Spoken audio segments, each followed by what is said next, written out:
La question, c'est comment trouver son why. Son why, qu'est-ce que c'est? C'est un truc qui a été théorisé par Simon Sinek, qui est en gros l'intérieur de toi, ce que tu es capable de faire pour défendre une cause qui te paraît très intéressante par rapport à qui tu es, pour créer une boîte, créer un truc qui a du sens pour toi.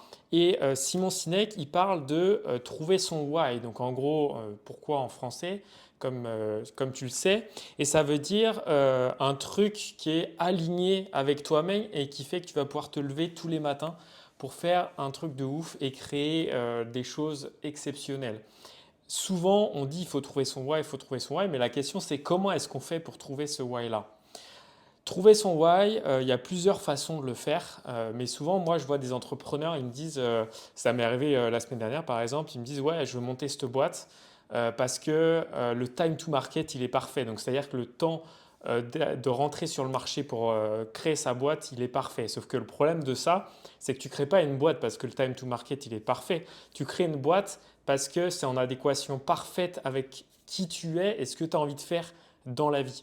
Et c'est comme ça que tu vas devenir inarrêtable parce qu'une fois que tu as trouvé ton why ou tu as trouvé ton founder market fit, donc ta boîte, elle fit avec qui tu es, il y a une espèce d'énergie qui se crée en toi et en fait toutes les cellules de ton corps, elles sont alignées avec ce que tu fais. Donc quand tu te lèves le matin très tôt, quand tu es très fatigué, quand tu es, je sais pas, tu en as marre de travailler, si ton why il n'est pas aligné avec qui tu es et ta boîte, tu feras jamais ces tâches qui sont super dures pour toi parce que quand tu seras dans des moments down, tu vas toujours te rappeler pourquoi est-ce que je fais ça et si tu te poses cette question et la réponse c'est bah, le time to market il était parfait, tu n'arriveras jamais à faire ces tâches qui te semblent impossibles parce que au contraire quand tu te poses la question pourquoi est-ce que je fais ça de base, tu vas te rappeler ce why.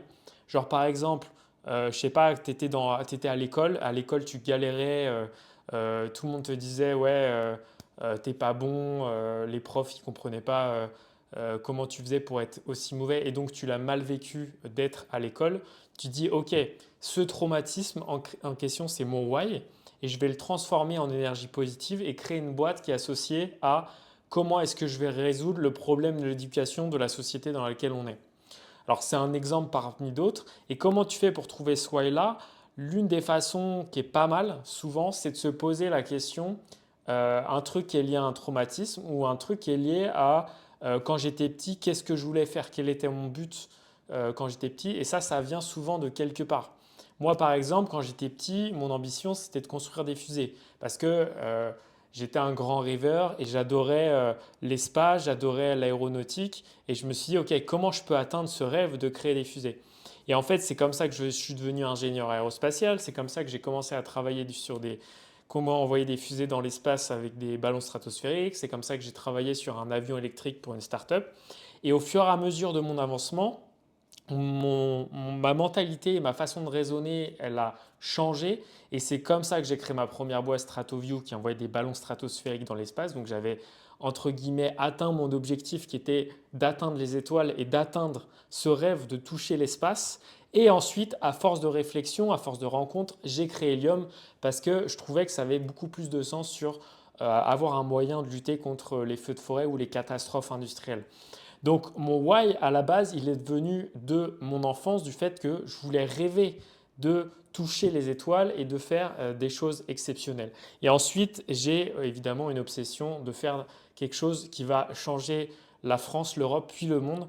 Et donc c'est comme ça que je me suis dit, ok, il faut se lancer dans des projets qui me dépassent et qui seront capables de faire des choses extraordinaires. Donc c'est la question que tu dois te poser. Comment est-ce que je peux trouver ce why? Qu'est-ce qui m'a traumatisé? Qu'est-ce que j'ai en moi depuis tout petit que j'ai envie de défendre parce que c'est une cause juste, parce que c'est une cause qui me tient à cœur. Et c'est ça qu'il faut que tu ailles chercher parce que quand tu seras aligné avec ça, tu seras inarrêtable. Et quand tu seras inarrêtable, tu arriveras à faire des choses extraordinaires. Salut à toi.